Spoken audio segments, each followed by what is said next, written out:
Are you making these horrible mistakes with content marketing? That's what we're going to talk about today. We're going to look at how content marketing is being portrayed in the general media and on the different platforms, and how that portrayal is actually costing you a fortune in your business. So, first off, I'm Justin Hitt with Ad Briefings Copywriting Tips. And if you're a marketer, a business professional, or someone responsible for generating sales and profits in your business, then pay close attention. I'm going to share with you why content marketing is one of the biggest scams. I said it. It's one of the biggest scams on marketers today by media platforms to date. It's like newspaper editorials on steroids. The companies don't have to hire people to create content. They don't need to pay any money to get folks on their website and to profit from the words that you write. Content marketing is an industry that does nothing for you if you don't understand the fundamentals that I will cover in today's program. In fact, today we're going to talk about the essential steps to profitable content marketing by performing your own content marketing audit on your content, on your marketing, so that you can create the results you're looking for. Would you score high on a content marketing audit? Well, first off, let's talk about who this program is for and what are your things at stake here. What's at stake here? So first off, there's a big myth that content marketing is a valuable part of your online marketing. I want to argue that there's no such thing as online marketing. There's no such thing as offline marketing. We're basically utilizing channels to reach profitable customers. That's all we're doing.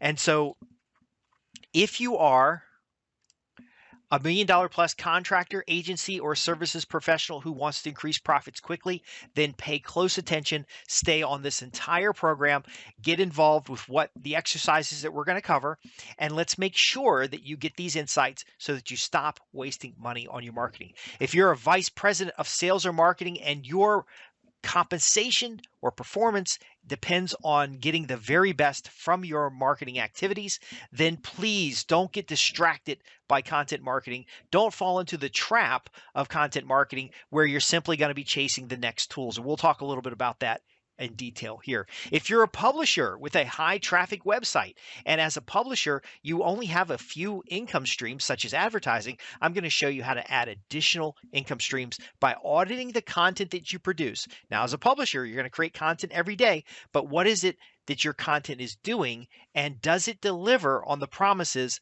of generating subscriptions, of producing additional customers, or getting repeat visits to your website? And finally, if you're a large volume business and you want to use content to retain customers, to keep more customers, and then to monetize the customer relationships that you have to create additional passive income, then pay close attention. So my question is, would you score high in a content marketing audit? So first off, we're going to rank each of these areas. We're going to cover 6 areas, and we're going to cover them on rankings 1 to 5. 1 is the least effective. That means it's not producing income for your business. It's not driving new customers. It's not advancing the mission of your organization, or you're not really clear on whether it's advancing it. Now, 5 is most effective. You want all 5s because it's a competitive world. There are a lot of businesses out there, and ultimately, you're up against every company on the internet. Now, again, things were different when we had just a local business. When you were just in a local market, you could get to know your customers. You can connect with your customers. But as your business grows, you need to start supporting a region and then eventually a national area. Now, you don't have to go national, but ultimately, your customers are going to move around faster than anywhere else. And that's where the promise of internet comes in, because your customers, whether it's on a cell phone, a tablet, or a computer, can get access to your website and then, of course, see the content. See, now this plays into the myths of content marketing, but I will share with you in this program exactly how you can audit your content and in advance start understanding what works and what doesn't. Now, being effective, a score of 5 means that your activity is aligned with business goals, and you can have measures to determine and predict performance.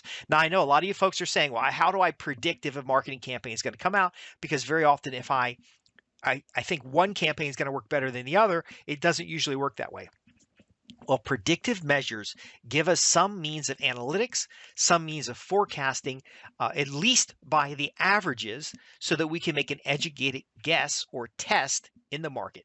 Now, any rating to any kind of audit or quiz, especially when you do it yourself, there are ways to sit around and talk about it until you feel like you've got a good answer. Effective means that there's evidence that you can measure. There's no wordsmithing. There's no, well, the meaning of is type stuff. Remember Bill Clinton, depends on what meaning of is. Ultimately, to score effectively on this content audit, you need to be able to prove to a third party. See, that's what an audit is. Prove to a third party that what you're doing works. Now, let's go over the essential steps for profitable content marketing. Now, remember, I'm saying my argument here is that content marketing is a scam. It's really about selling you the next big tool. It's really about getting you involved in some kind of service where someone else profits from you creating content. So, for example, there are search engine optimization tools. The myth is that you have to write content for the search engines so the search engines can give you traffic. Well, if you clearly know who your customer is, you can simply write content for your customers, bypass the search engines, and send it directly to them.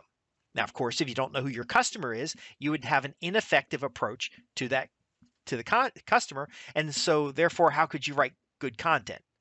Another thing is you want to modify the behaviors of visitors to your website or visitors to your store or visitors to your, a sales consultation, because you want to have them go from not being a customer to becoming a customer, and then you want them to become a repeat customer. So there are places where content legitimately helps the individual get better response from the products or services that you have, and there's other cases where the content distracts. How do you know what content helps and what content distracts? And then finally, without leads and sales, you are basically at the mercy of the advertisers. So if you're creating content that's going onto a platform such as Google or Facebook or even YouTube, and by the way, by the time you listen to this program, all those platforms could be gone because you may not remember MySpace and Alta Vista and all these other platforms that were out there doing search and video sharing and social networking. But my point being is that the advertisers have a stronger position when there are tens of thousands of individuals out there creating content and allowing platforms to sift and sort the customers, put them into quintiles or quartiles, which is cohorts, which are groups of individuals that have similar interests, and essentially building mailing lists out of your content. So you're doing all the work, and they're making all the profits. So why not use a content audit in order to position yourself in the favorable position of being an advertiser that gets prospects to raise their hand and get involved with what it is that you have to offer? And at least you have an opportunity to make an offer to them, where most of this content, they talking about engagement. If you saw my other video from a couple days ago, it's about engagement, it's about involvement and interactions. No, that is just wasting the time of prospects. The right way to use content is as marketing, and you're now generating a behavioral change because you're identifying a problem the prospect has, getting them to raise their hand, getting them additional information, and getting them off of these platforms where they're easily distracted or where your competitors have a chance to have a better looking ad. So there is some truth to content. The typical non-buyer is excited and interested in things that are visually pleasing. As you can tell, none of my content is visually pleasing because I don't want people who are simply interested in eye candy. I want people who are interested in producing profits in their business. And so when you take an advertiser perspective, you have an opportunity to have smaller content, generate interest, and then get the complete attention of your prospect in an environment where they can make a buying decision. Now, they're not always going to be making a buying decision. They may not be in that stage of their relationship with the problem and their desire to solve it. But at least when you know who the person is, and some people would argue if they're following you or liking you or subscribing to your channel, then you might know who they are. But I don't think that's as good as having their name, contact information, and even ability to follow up in a different marketing channel. But again, this is why content marketing is a scam. Content marketing drives you to create, not for your benefit, but to create for the benefit of the advertisers, the marketers, the content creators, the channels, the platforms that are then packaging and selling your content to generate revenue on their environment. Now, I'm not saying that there isn't some value in doing that, but again, are you generating leads? Are you generating customers? To be effective in a content audit, you need to be able to measure this. So let's go over the 6 steps. Top score is 30 points. I'll talk about each item. And then remember, you are scoring yourself. Number 1 is ineffective. Garbage. Why are you wasting your time? Number 5 is that it's effective and you can prove to a third party, such as your accountant or your stakeholders, that you're effective. So here we go. Number 1, clearly defined business goals. Does your content support clearly defined business goals? Now, what does that mean? Well, content that's effective in this area is going to position your organization as an expert. It's going to provide credible evidence that you're an expert, and it's going to demonstrate to the viewer that you know what you're talking about, that you are a solutions provider that can solve problems. Now, you can't do this saying, we are a solutions provider. I can't say to you, my name's Justin Hitt, and I've worked with large publishers and small publishers. We've optimized content to increase sales. We've doubled the number of visitors to the website, but more importantly, generated more money. We can't talk about that in the sense of ourselves. We have to understand what's in it for them, WWIFM, off the top of my head there. But ultimately, we have to speak in the language of the customer. And so it could be entertaining. It could be case studies. It could be a presentation that is aligned to your business goals, which of course is creating and keeping profitable customers, but your business goals have to go a little bit beyond that. So an effective business goal and alignment will have to be what is that outcome you're going to create for the customer. For example, today's program is going to help you effectively improve your content so that you generate more leads and sales rather than being distracted by the latest shiny object, tools, and gimmicks that are often used to help platforms sell advertising.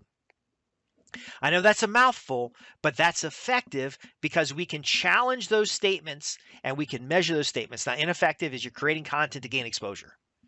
Number 2, the analysis of an audience's needs, desires, and wants. This is primary because who are you really creating the content for? Now, a lot of people are creating content for Google, for YouTube, for the Gab or whatever the latest platform is. And sometimes people are creating content for their own ego. So a lot of times today with technology, people feel like they're being ignored. They're distracted. They're very often outside. And if you want to be an insider, you can make that clever little tweet and somebody will say they like it. And that is emotionally connected to a feeling of being liked individually. Now, you might be saying, well, Justin, this is a little bit odd because why would a platform try to manipulate me? Again, you're writing content for free. And this is my point here. You're writing content for free under the hopes that somebody's going to like you. This isn't high school anymore. You're running a business here. You got $1 million plus business. You've got a high volume traffic website that costs you money to maintain. You need to have leads and sales. And plus, if you offer something of value to that audience, wouldn't it be best if the audience actually gets to use it and profit from it? So you're writing content. If you're writing content for engagement, then you're not writing content for profitable customers. Social media platforms use emotions, they use manipulation, and they use other means to keep you writing content. So again, they can sift and sort the content, match it with audiences, and then ultimately deliver those audiences to advertisers. So again, let's get back here. What is it that your audience needs? Now, there are 10 criteria that a great customer will have in order for you to benefit from having them, and they benefit from you delivering a service. It's a little beyond the scope of what we're talking about here, but do you really know what the customers want to buy? Do you know what they desire? Do you know what their emotional needs and concerns are? Now, YouTube does. YouTube knows that there's a large population of people who want to be entertained and a large population of people who want the attention of being entertainers. None of that has to do with either party getting paid or either party making a living. But YouTube knows that these audiences have certain needs, desires, and interests that can be organized in segments. So you build a list, and then you have market segments, and then the advertisers pay YouTube to get themselves in front of these audiences, and ultimately, who wins? Well, the content provider wins because sometimes they just want the feeling. But most of the time, the content provider does not win because they are contributing on hopes and dreams rather than a systematic methodology. So, an effective understanding of your customers means that you can write a campaign that they will raise their hand and say, yes, that's me. Your audience will self-identify as either being or as having a problem or being in an audience where they are they have a need or desire for what you have to offer. Now, ineffective is just throwing content online and seeing what works and what doesn't. Number 3, you want to map that content and concepts into topics. Now, remember, these topics are going to map back to customers, and these topics are going to drive forward a buying decision. Now, you're not going to see what I'm sharing with you today anywhere else because I'm kind of removing the veil and revealing some of the secrets that these platforms have and that they don't readily talk about. But there are documentaries and programs where you can see that the search engines are manipulating behaviors and the interests are based on the search engine, not on the content providers who they're recommending. And in fact, search engines don't contain all the content on the internet. In fact, if you have a highly technical business or a professional service, you can do this simple exercise to realize that your customers can't even find the content relevant to their interests. So here's that exercise. First off, you're going to think of a topic in which you have expertise. Okay? You don't need to do it right now, but the second thing you're going to do is you're going to search in a search engine for that topic, and you're going to look at the top results, and you're going to ask yourself, are these authoritative sources? And most often they are not. Most often they are just speaking out of their ass on a lot of this stuff, and they are not authorities in what they're doing. So for example, I'm delivering to you insights about how to use content to create leads and generate customers. I have more than 20 years of experience doing this with my own marketing for my business.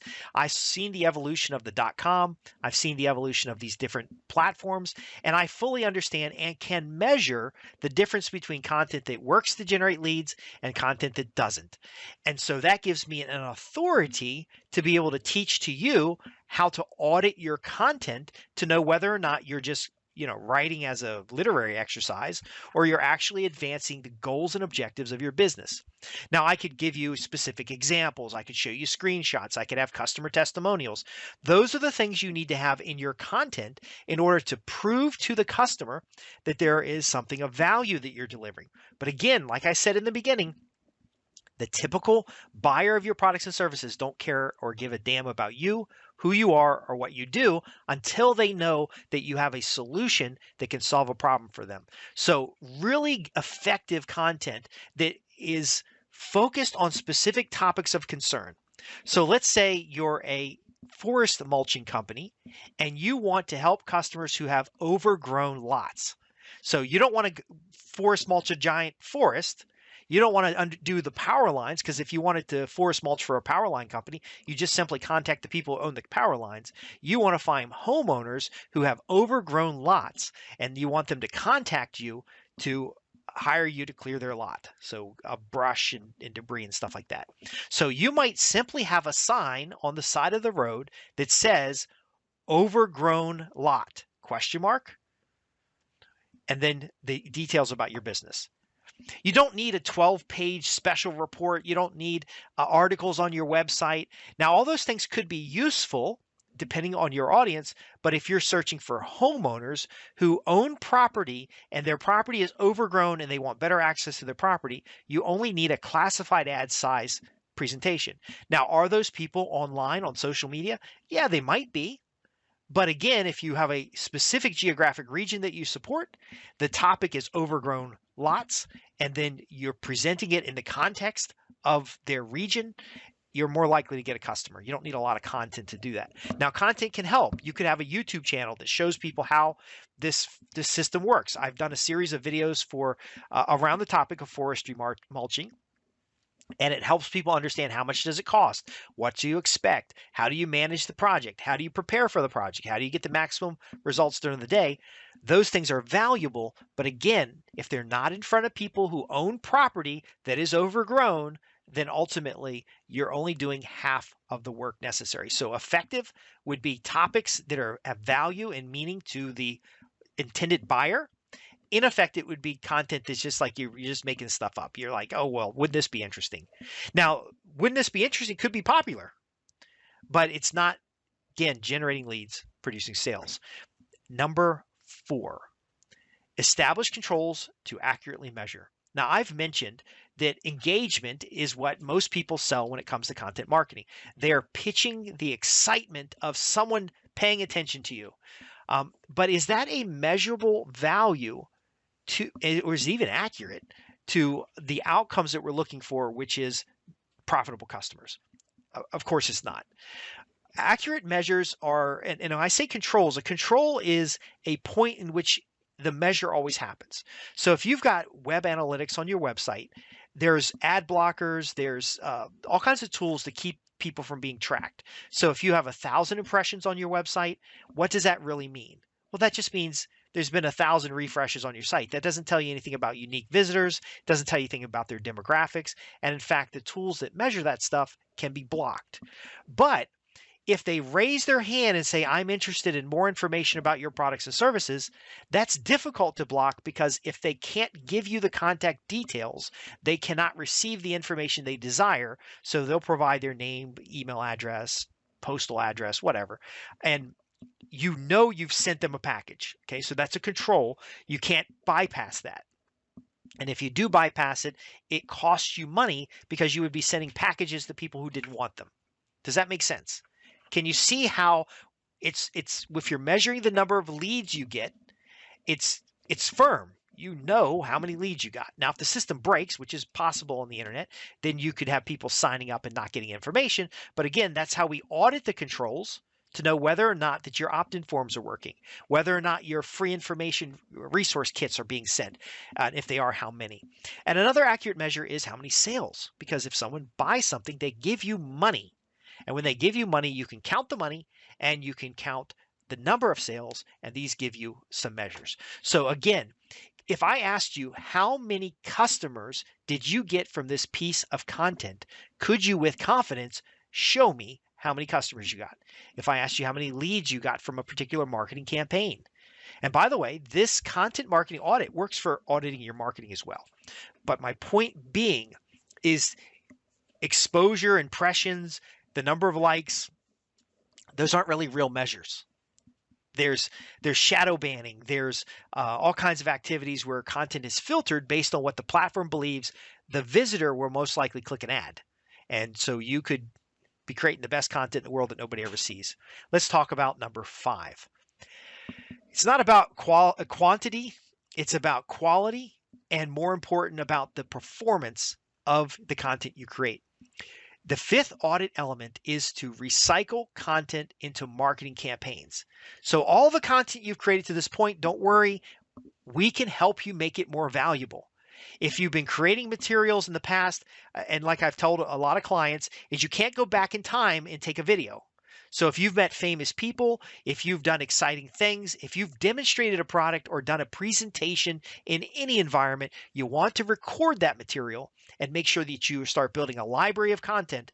But we want to take that content, match it with wants, needs, and desires, match it with topics, and start creating marketing campaigns. Now, what is a marketing campaign? Well, I don't have a diagram for you right here, but a marketing campaign is a prospect, present, close. When I first heard Brian Tracy say this, prospect, present, close, and you can add upsell to the end, I realized that everybody's working too hard in marketing, because if you prospect, putting relevant information or content in front of people who can buy what you have to offer, getting them to raise their hand, now you have the opportunity to present. Then you can present to them an option to get more information or to engage. And then finally, when they engage, you have a sale. Now, I like the upsell part, because once you get a sale, you can offer them something else of value as you get to know and build a relationship with the prospect.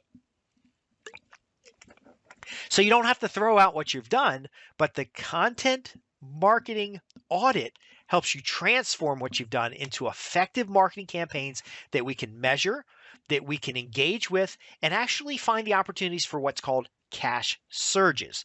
This is very important to understand because has any of these following things happened to you? Now, we'll get to the sixth item, but has any of this happened to you? You've got a website and then suddenly no traffic. This has happened to me. I've managed newsletters. I've worked with clients who have directory sites or resource sites, and then suddenly Google changes their algorithm and they are no longer getting any traffic whatsoever. Do you really want to be dependent on Google and their whims and algorithms? What about this? You're creating content, you've got good engagement, but you're not getting any new customers. Your content keeps going only to the people who have already expressed interest in what you have to offer, and you no longer have growth on your channel. You no longer have an increase in the volume of visitors, and it seems like it's the same old people over and over again. Well, that could mean you're shadow banned. It could mean that there's a seasonal variance or a political change that now what you have to say has kind of upset somebody, and now they're gonna throttle you back to only be seen by those people who you've interacted before. And if you think about it this way, if you've generated leads and you have a list of emails and you have a list of postal addresses and all you're being seen by is those people on different channels, then you could have just sent an email to them. You could have just sent them a postcard or a letter, but you're not gaining any traction in order to grow. And your competitors who are perhaps more compliant with a political message or more compliant with these platforms are going to zoom ahead of you and reach people that you're not able to reach because you've been shadow banned. Now, you can see the slide as well as I can. There's a lot of other factors here, but I have found many publishers with one source of income, which is simply advertising. They're not actually picking up any subscribers. I've seen professional services companies who all of a sudden need new customers but can't find them because their content isn't going anywhere. And I've seen folks that even dumb down their content and materials and public presentation that hides the real truth of who they are, which would be more appealing to their target customers and very often gets them unprofitable customers, tire kickers, and folks that are not valuable to the results that they're looking for. Now, after I cover the sixth item here, we will go into some context and a little bit of a case study so you can see how this is applied. But again, number six is, are your campaigns optimized towards business goals? Now, you can see this is a full loop. We're starting with business goals and we're ending with business goals because just like the search engine platforms, just like the social media platforms, just like these places, they're encouraging you to publish your content. And there's even consultants out there saying you've got to publish nobody's going to visit your website. You got to publish your content everywhere else. Well, yes, they will visit your website. Yes, they will view your content. And sometimes the camera doesn't like me. Anyway, things do go wrong and your best intentions may be ignored because you haven't tuned your content over the changing landscape of your prospects. Now, again, I recommend that you become an advertiser, generate leads, make specific offers, because again, if you're writing content for engagement, you're not writing content for profitable customers. So let's talk about this in a specific application. We really are creating content for the purpose of selling. Now, my opening argument is that content marketing is an industry designed to sell you products and services. They are the shovel sellers, rather than to solve the problem of you getting more customers. Sure, content may get you more customers. There is a spectrum of customers, some folks at the top who are eager and ready to buy today, no matter what you put in front of them. But those are a very small percentage of people. That's 1% to 2% of people, and it's not consistent to grow a business. If you want to grow a business, you do have to cultivate relationships with prospects, help them understand that you're the right and only provider that can deliver the solution they're looking for. You have to educate them about their ability to make a good buying decision, and then ultimately deliver them to an offer that they're going to raise their hand and say, yes, that's for me. How do I get started? That's hard to do in an environment that's really about exposure. And as Dan Kennedy says, the marketing genius and guru that I follow, is if you get enough exposure, you're going to end up frozen dead.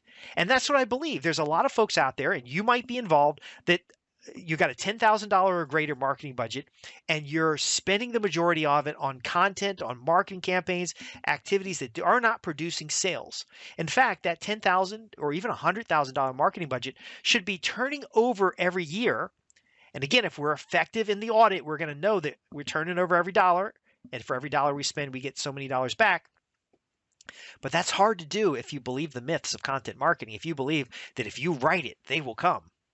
Well, the sad truth is that the majority of the traffic on the internet is pornography. So maybe that's true in pornography, but the underlying truth for professional services businesses, for consultants, or highly skilled service professionals is that nobody cares about what you've done until the customer realizes or the prospect realizes the depth of the problem they have and how important it is for them to take immediate action to get involved with what they have, with what you have to offer. So when I talk about the content marketing audit, you have to understand that if you're not following or performing some kind of audit, and you could have a variation on this audit, these 6 points are not the complete and there are other aspects depending on whether you're a publisher, whether you're a services provider, whether you have an in-house content team, or you have to hire an outside marketer. But ultimately, if you're not doing an audit, how do you know whether what you're doing is effective or ineffective? Well, these tools will tell you, but not based on your criteria. They're going to tell you based on what gets search engines more clicks, what gets them more advertisers, what gets social media platform better understandings about their audiences so that they can sell advertising to that audience. So if you're trying to create specific behaviors that produce sales for what it is that you have to offer, you've got to do it differently. So it's no different than someone coming into your storefront and walking up to the counter and everybody ignores them. You've got to engage the individuals. You've got to ask questions. You've got to understand their needs and desires. You've got to see whether they're interested in the deluxe model or the regular model. It's not just to pitch them. It is to engage and build a relationship. And it's hard to do that if you're chasing the next shiny object. If you're, oh, there's a new platform out. We got to get all of our content on another platform. I've been in the business of selling technical services. And if I'm selling technical services, I'll tell you, yes, you got to be on every platform because I'm going to offer you services to get you on every platform. I'm telling you, it's a myth. You only need to be on the platforms where your customers are already located looking for solutions. And if we're doing a consultation, I can go into details for your specific business, your specific customers, but I'm always going to go right back to the essential steps for profitable content marketing, and I will audit what you're doing. In fact, at the end of this program, I will offer you the opportunity to go into depth about this. But first, let's get back to why content marketing is an industry and not actually marketing. So without leads and sales, you really don't have a business. Your business is not the content you produce. Think about authors and publishers and people who were famous 100 years ago. Their books are available today for pennies on the dollar. Mark Twain, George Orwell, they're the product of memes today, and their books are for like $9.95. Once they died, all their content has no value. There is a concept that content should be free, and eventually all content becomes free because it goes into the public domain. Well, what if you could use public domain content? What if you could use concepts and memes in your marketing to make your marketing more relevant, but because you have the measures, you know that you're generating leads and you're generating sales. The only tangible value of the business is the equity you have with your customers. Why not focus on that? And now finally, advertisers generate leads. Google bends over backwards for advertisers. These platforms, Twitter, Facebook, all these places bend over backwards for advertisers. Now, why is that? Well, it's because these businesses know that all the artificial intelligence, all the emotional things they use to get you to create content, everything is really about matching customers who have problems with solution providers who have solutions. It's so simple that it's hard to say sometimes because it is disappointing for the person who has been chasing the content wheel and believing the myths of the content marketing. So again, if your content is about engagement, then you are not selling. Make content about selling. Now, there are some risks. So first off, most people don't want to be sold. They want to buy. So it's very important to understand that you have to have an emotional connection built and deliver that individual to a solution. Now, there's different ways to do it. Frank Kern, who is another marketer, talks about results in advance, where he actually sets up where the person is, where the person wants to be, and he uses content to build the bridge between the two. That's one approach. Other people talk about sending in, setting people up for case studies. So in the industrial world or the business to business world, folks will download a white paper because they don't have time to watch 5 videos on YouTube and they don't have time to read 12 blog posts, but they can download a very concise white paper, and that white paper outlines the problem, the situation, and possible solutions, and then sets up either an interview or some kind of presentation. There's opportunities for demonstrations, but again, we're not creating the content for the sake of content. We're creating the content for the sake of qualifying individuals, segmenting lists, and ultimately getting people to raise their hand for a solution that solves a problem that they face. So again, we talked about, has any of this stuff happened to you? Has traffic on your website suddenly quit? Again, now that you know the myths, that's relying on one source or a few sources, such as search engines, in order to get what you want, which is new leads. Did you know you can just buy mailing lists? You can build email lists. You can share lists. You can rent other people's lists. You can advertise on sites where your customers are already at, reading someone else's content. Have you ever had a volume of content that nobody ever reads? This happens. I've got thousands of articles, hundreds of special reports, and most of that stuff, after the first audience gets through it, they never read it again. Unless I've packaged that into a marketing campaign and I keep going to a new audience, because it's easier to get a new audience than it is to create new content. That's just that's a writer downer. You write that baby down to understand it's easier to find a new audience than it is to create new content. You package that content up into marketing campaigns, and then you just keep bringing it out. And then, have you ever had that feeling that the next big tool will make all the difference? Well, that's part of that addiction cycle that these platforms set up, because the next version of the tool maybe make a difference, but why are you interacting with the tools anyway? You should be in front of customers creating billable hours. So how do you invest in a content audit? First, you need to decide that you want more profits in your business rather than only from your website. Okay, so here's something important to understand. Your website is not your business. There's no such thing as internet marketing, just like there's no such thing as newspaper marketing.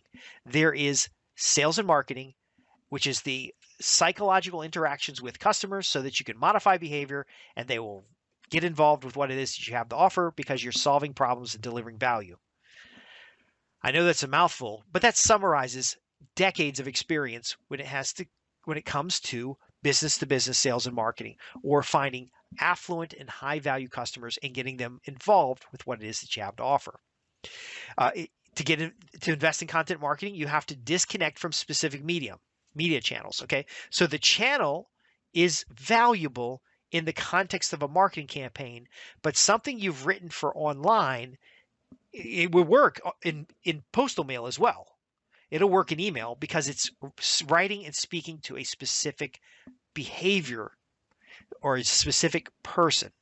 So somebody's experiencing problem A, the content that gets them to raise their hand and say they're experiencing a problem with A is the same. The medium changes. You could do it in video. You can do it in audio. You can do it in a fax broadcast if you have permission to do so. You can do it in a brochure. The content works across the platforms. What changes in the channels is how you track. What changes is perhaps their attention span and the steps you need to take to get them to the next level, but it's pretty much the same. So you need to have a marketing budget of $10,000 or more each month and be willing to take the time to see how you turn over those dollars. Now, why is this important? First off, a content audit is not cheap because it is going to deliver specific actions you can take to bring your score up. If you've got all ones in the content audit and you've got a score of 6, then there's a lot of room to improve. But if you have no money to improve, then it'll be you'll have to go with self-service items. There won't be anybody who will be able to do it for you. Now, if you have a moderate score in the middle, remember it's a score from 1 to 5 and there's 6 items. So the maximum score is 30. If you have a score of 15 or higher, you might think about having someone work with you in order to improve your existing team, which it could mean improving the measures that you use. It includes the channels, auditing the individual channels. It could be targeting better and more profitable customers. And so this requires a little bit of capital, but it also requires your willingness to do some basic math. Because if we pull a profit and loss sheet and it's inaccurate, then we won't know that the 100 new customers you got last month, what was the cost of those customers, because you won't have accurate costs on your expenses. And then if you're not willing to do the math to know perhaps cost per lead, cost per sale, profit per sale, monthly recurring revenue, there's a lot of measures that you can use. If you're not willing to do these things, then a content audit is useless. And you can keep doing the BS that you've been doing because you don't know the difference anyway. But my point being is, for those who are serious about growing their business, increasing the amount of sales, increasing the profits, they take the 6 steps and they do a self-audit. And then they ask themselves, hey, look, are we serious about improving this? Because even if you get a score of 30, a perfect score, if you gave this test to someone else, would they give you a perfect score? Now, the reason I give you this up front, and I'm not charging you anything to learn these 6 steps, is because if you give these 6 steps to the typical marketing agency, of course, you're going to score poorly. They're going to tell you how poorly you score and how they're going to help you get engagement and get connected. But when it comes down to actually generating sales, if that doesn't happen, they're going to blame it on the economy. They're going to blame it on some platform change, like the search engine algorithms change. Oh, that was a great campaign, and it would have worked really well if Google didn't change their algorithm. Because again, you need a non-biased way, kind of an analysis approach, in order to determine what works and what doesn't, so you can continue to do what works and stop doing what doesn't work.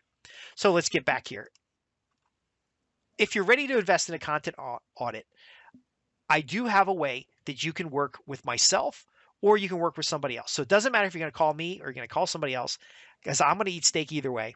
But if you want to do a content audit, a content marketing audit, using the 6 steps that we talked about, and literally drill down into your business and figure out what works and what doesn't with your content, ways to recycle your content, and ultimately some processes that you can implement to get consistent results in your business, then here are the questions that we're going to answer. We're going to answer the questions: does your content strategy advance business objectives? Again, go back to number 1. If you have clear and concise business objectives, then we'll be able to compare it easily with your content strategy. So it means you need a content strategy.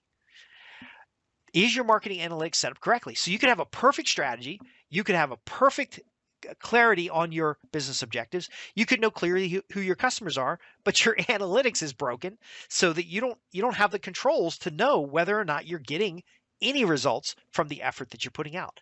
Now, as a business owner, why would you spend money and not have any idea if you're getting any results?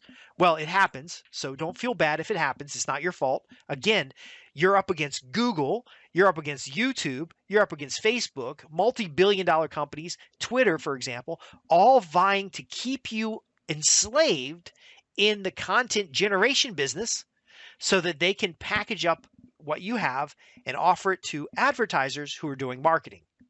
I know it's shameful. I'm not asking you to admit guilt, but I'm asking you to make a change, because now you know that content marketing is a scam and there's a better way to approach it.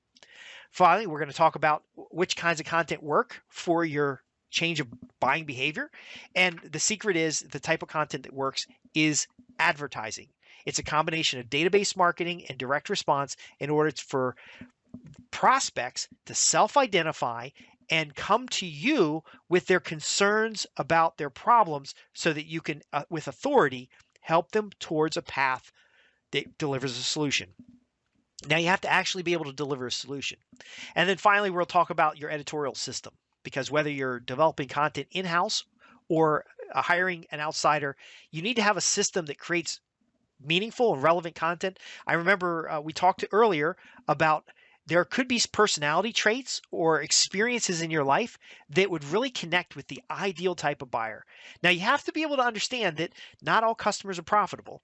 And there are customers who would do business with you over anybody else. They would crawl through broken glass to do business with you if only they knew who you were, if only they understood the value you deliver, if only they saw the connection between your understanding of their problem and your ability to solve it.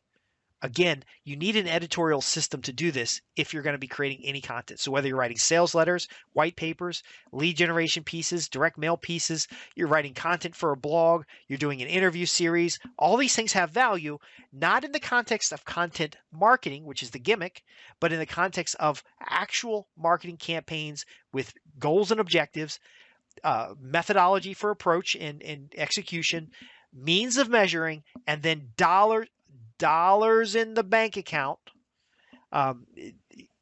This is really about discovering the gaps and missed opportunities when it comes to increasing sales. When you do a content audit, whether you do it yourself or you work with somebody like myself, you're going to discover missed opportunities. You're going to find ways to do what's called a cash surge. Because by the way, that campaign you did last year that worked like crazy, if we can refine that, focus on the right audience, you can make it work even better. Think about this. There's a broad audience out there, and it has a small percentage of people who are ideally suited to buy what it is that you have to offer. Now, every month, there's a different group that will buy whatever you put in front of them. Well, what if you could find that group? What if you could clearly identify who they were and expand it to choose a bigger group? Now, I don't have a link in here right now because I'm just going through this program for subscribers. But if you want to schedule if you qualify and you want to schedule a discovery call, you contact my office, 877-207-3798. But let me finish that thought here about your key focus is solving problems for customers. It's billable hours. It's not creating content. And so when you find the right people and you can drill down in the mailing lists in marketing areas, you can go direct as an advertiser and extract these people from the marketplace at a lower cost per lead, at a higher value, and ultimately create the sales that you're looking for. So what should you expect in a discovery call? So first off, in a discovery call, we are going to talk about your business, your situation, and you're going to introduce yourself. You're going to talk about your business. I'm going to be listening to make sure you're coherent about, again, the 6 points we talked about earlier. Are you coherent about introducing your business, telling me about who you are, the types of content you've created in the past, who are your customers, what are the common challenges? Now, you can talk about the challenges you've had creating content, but again, disconnect yourself with the need to create content. It's not about content. It's about customers. So I would prefer to hear you talk about the challenges you face getting customers, because they matter most to the bottom line of your business. You're going to ask specific questions. Perhaps there's something in this program or the other materials that I've made available to you that are not clear or don't specifically solve problems that you have today, and you want to ask those questions. So in a discovery call, you can ask the questions. Then we're going to review how you use your current marketing budget to generate leads and customers. So I will expect you to show up with some numbers in your head, such as how much does it cost for you to get a customer? That's, if whoever can spend the most money on getting customers is always going to win, because you can go over the largest advertising channels. And if you're able to optimize, you can generate customers for lower cost and you'll have more money to spend, but ultimately they'll be profitable because you'll have a better understanding to do the back end sale. We'll determine if there's a match between you and me. For one, I might talk too fast. I might look weird. Whatever it is, if you don't feel comfortable with engaging my organization and solving some of the problems you have with marketing and producing profitable customers, then there's no harm. The discovery call, I hope you learned something. I hope you have some value in what you've got. I'll get you some additional information either way, or resources that'll help you optimize your marketing. But you've already got the 6 essential steps to do a content marketing audit, and the getting to talk to me is a bonus. So, and then finally, I'll determine if you qualify for this program and get you any additional details outside of our call. This is not a discovery call, is not a sales call. It's a discovery where you get to learn about what it is that we're talking about here, how to improve and optimize your marketing. And finally, gather some tools or answer some questions that I wasn't able to answer in the content itself. Because that's the truth about content marketing. It is extremely difficult to answer every question. And then if you do answer every question, the prospect may wander off because they don't have the engagement necessary to know that now's the time to get the results. So real quick about me, because I didn't put this up front because you don't really care about who I am. You care about the results of getting more customers and getting more sales. And I want to save you from the content marketing mistakes that people are making.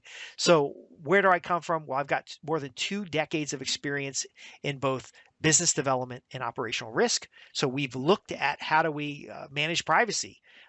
You're creating all these leads. You just can't create them and send them whatever you want. There are privacy laws. You're creating content. There's liability in creating content. How do we address that? More than 2 decades of experience. I focus on outcomes. I'm not focused on creating new content. Creating more marketing pieces or more words on a page, that's not a benefit to your business. Outcomes are an increased number of sales, an increased number of repeat customers, measures of customer satisfaction, and their volume of referrals. That's what matters in a business. Again, content marketing sells you the ego. I want to sell you the results. And then finally, more than 3 decades of experience with an information first marketing approach. I recycled white papers and book reports and all these materials to write more effectively. I've created lead generation pieces and information kits for those that remember that before the internet was here. I've helped do training presentations designed to sell 6-figure and sometimes even 7-figure opportunities. So I was involved in government contracting, and we used to do a lot of dog and pony shows. I'm going to roll in all of that selling. So whether you have a 5-figure sale or a 6-figure or a 7-figure sale, it works the same, but it has a unique adjustments for the audience. And finally, I hope I've delivered value here, but if you have any questions, you can visit us at www.adbriefings.co.uk. That's on the screen right now, and you can simply ask your questions there. I know I've probably ruffled some feathers with calling content marketing a scam, and then saying I'll give you a content marketing audit, which, by the way, I didn't even include the price here because it is 4 figures. But again, if you've listened to this program, you feel you're qualified, and we have a discovery call and it's something of interest to you, I can get you the details after the fact. But the first point is that if you're just chasing content marketing, you're spending way more than that on single content pieces or waiting for customers or just simple missed opportunities. But again, you don't need fancy tools. You don't need gimmicks. And you can build on what's called database marketing and direct response. If you're not sure what that is, simply write in a question. I can do another program on that. And finally, if you want a copy of this presentation, just send $10 to the P.O. Box listed here, and I will send you a DVD. And I don't have time to explain it right now because I'm wrapping up the program, but simply, you would be shocked what your audience really wants. And content is not what they want. There is an unlimited supply of content out there on every topic, like I mentioned in the previous example, where if you search for a topic that you're interested in, most of that content is a distraction, and most of that content is a carrier for someone else's advertising. When you understand and you see the results of a content marketing audit, you will realize that you've been distracted. And now is the time to transform your business and focus on profitable customers. Now is the time to use metrics that demonstrate and forecast outcomes so that you can get more of what you want and less of the distractions that keep you from the profits you deserve in business. I'm Justin Hitt with Ad Briefing's Copywriting Tips. I'm here to help you transform business relationships into profits and to use words to sell, to use proven marketing strategies to get the results. I'll see you in the next program.